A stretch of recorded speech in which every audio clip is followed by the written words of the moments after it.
But we are going to start this recap in New Orleans in one of the most entertaining games in the history of football that entered the fourth quarter 3-0. Let's go to the Superdome. What a time this would be for an interception. Carr in an empty backfield. Motion, Tipton. Carr, back. Carr steps up. Hit as he fires the football, and it is intercepted! It is intercepted by Reed Blankenship! It's intercepted by Reed Blankenship, and the Eagles are going to pull off the upset. Oh, turn out the lights on the Saints. That is Merrill Reese and Mike Quick on WIP. Who would have thought it? The defense getting it done in the end in a game where the Eagles had the ball. Like I said, scoreless going into the fourth quarter, 15-12 in the final, and it was fitting that the Eagles defense sealed the game because this was an outstanding response by the Philadelphia defense at large. Jalen Carter, monster game. Brandon Graham played well. They set the edge. Alvin Kamara and the Saints rushing attack held to 89 yards on 29 attempts. In a game where it was close all game and the Saints were trailing at some point, they kept trying to run the ball and it didn't work.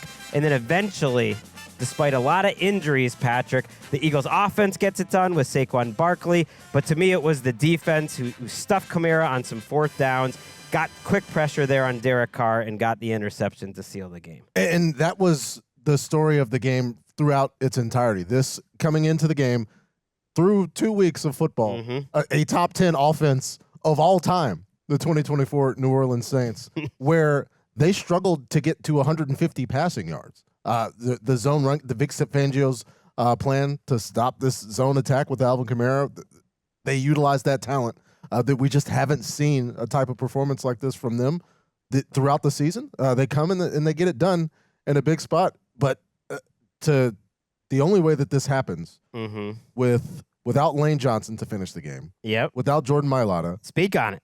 It's Saquon Barkley with the play of the game, essentially, with no A.J. Brown coming into the game. They lose Devontae Smith. He's out in the concussion protocol, and it's all Saquon. Let's listen to Saquon Barkley's game-changing run in the fourth quarter. It is second down and 5. Do they keep it on the ground with Saquon Barkley? They do. He breaks free. He's at the 50, the 40, the 30. He's going to go. Touchdown, Saquon Barkley. 65-yard touchdown run, and the Eagles not only score, but they take the lead. So that was to start the quarter. It was right after the Eagles shut down a 3rd and 1 play call where Dennis Allen, calls the run. They stuff him. They go 4th and 1 to start the fourth quarter. They stuff him again. I think Allen was in his head a little bit because he was conservative earlier in the game, not going for a 4th down in Eagles territory. And then the defense, who had just been on the field all day and was clearly gassed. I know it sounds crazy in a game that, finishes 15-12. And like I said, was 3-0 before that touchdown shook. But the Eagles offense played well all day. They ended up with 460 yards. The Saints had 219. The only reason the game was this close and the score was so low was Jalen Hurts had a couple turnovers, and there was a couple 4th down fails by the Eagles, so they'd have these long drives that weren't going anywhere, and this is why they brought Saquon Barkley, and to do it, like Patrick said, without their right tackle, Lane Johnson, who went out with a concussion, without Mekhi Becton, without Devonta Smith on their last offensive touchdown drive. He went out as well, and A.J. Brown obviously was not available for this game. Like, it was gutsy stuff to get them to 2-1. Yeah, I get a Slack message earlier in this game it was from David Ely, of all people, actually, who said, I think the Eagles' offense is broken. And I just said, yeah, kind of. But what is one thing that you can always rely on? Me, as the lobbyist to the nation's capital on behalf of the ground game, I am the face of this party, and I'm coming here right now to tell you, baby, run the damn ball, because it worked out in their favor. When you lose your tackles, when you lose your top 2 receivers, what can save you? A good ground game. And that's exactly what happened for the Eagles with Saquon Barkley. And it really is. It's wonderful to just watch him flourish with the Eagles after those trying years with the Giants. But to do it in this situation, where you're coming off of a game where you collapsed against the Falcons on national TV, and you're going into New Orleans, where we spent the entire week singing the praises of Clint Kubiak. He's going to save Dennis Allen's job. Bill Belichick does an entire segment on Inside the NFL about it. And Saquon's the one who he just reverses the entire narrative, and the Eagles get a win on the road. Yeah, big time stuff. I knew we were probably in trouble when I had the Saints Block Party podcast guys on Thursday, and then this game, and I'm thinking like, oh, they should be ahead by more. I mean, a lot of things went right for the Saints in this game. Look, they lost Eric McCoy, their center, on the third play of the game. That was a problem for them. But Trevor Penning was losing his matchup, like I said, trying to get to the edge in the running game. In general, they didn't look quite as smooth. I was wondering, how's Derek Carr going to play when they're trailing and you just need normal dropbacks? And I got to say, despite the score and despite that interception, I thought he played pretty well. Like, actually, their first drive of the game, he hits a couple of really tough throws to Olave on those plays we talked about, 3rd and long, and then they get the ball after that Saquon touchdown, and they're down 7-3, and I'm thinking, okay, this is the first real adversity that they've faced all season. They get an extended field goal drive, and then they get a really good touchdown drive to take the lead back. They missed the 2. They're up 12-7. They don't get the 2, which ends up being a pretty big play in the game. But Carr played well on that drive, hit Olave for a touchdown where he just toasted CeeDee Deuce. So to me, I thought these are two really good teams who are having to survive despite some injuries, but especially on the Eagles side. Devontae Smith took a brutal hit, has a concussion. Lane Johnson was seen vomiting on the sideline. He has a history of concussions. That's really concerning for him. And CeeDee Deuce, C.J. Gardner-Johnson, who is now on the other side of this rivalry, he's a quote machine, and we love to hear from him. They thought they had us on a little 7 route to Olave. Okay, cool, but ain't nothing go over our head all day. Oh, cool, it's cool. It's cool.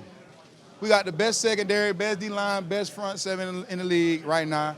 And I'm popping it because at the end of the day, they say we were down and out. They don't about last week. Now look at you now. Listen, we keep receipts. That's what I told y'all in the locker room. See y'all Sunday. But I told y'all a couple days before, they got rid of me. I ain't get rid of them. It's still in me. It's still tatted on me. I ain't worried. Come on, give me another one. That is Chauncey Gardner-Johnson, Bridget Condon in the mix, asking him some questions there. Love that dude, especially considering he did get dusted for the go-ahead touchdown. Had some negative plays in this game, but it doesn't matter. Yeah, he doesn't care. He's saying things to get a rise out of other people. Like, that's purely how it operates. Sometimes it gets them yards on the field. And sometimes, people could say it motivates the other. I don't know. If they're not trying hard, then what are they doing out there anyway? But no catches for Rashid Shaheed today, which I think is a big part of what CJ was going on about there at the end. That's fair.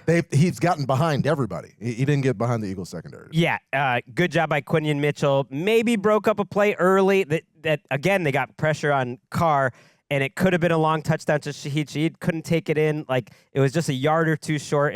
Those are the fine margins. And then a couple other times where Shaheed just didn't seem like he fought for the ball well, or miscommunication with Carr, including on that last interception. So a different vibe out of this Saints team and the Eagles team. Now both 2-1. I think they're both going to be in the playoff mix. And you had a much happier Nick Sirianni post game than we've had in the last few weeks. This guy is a freaking winner.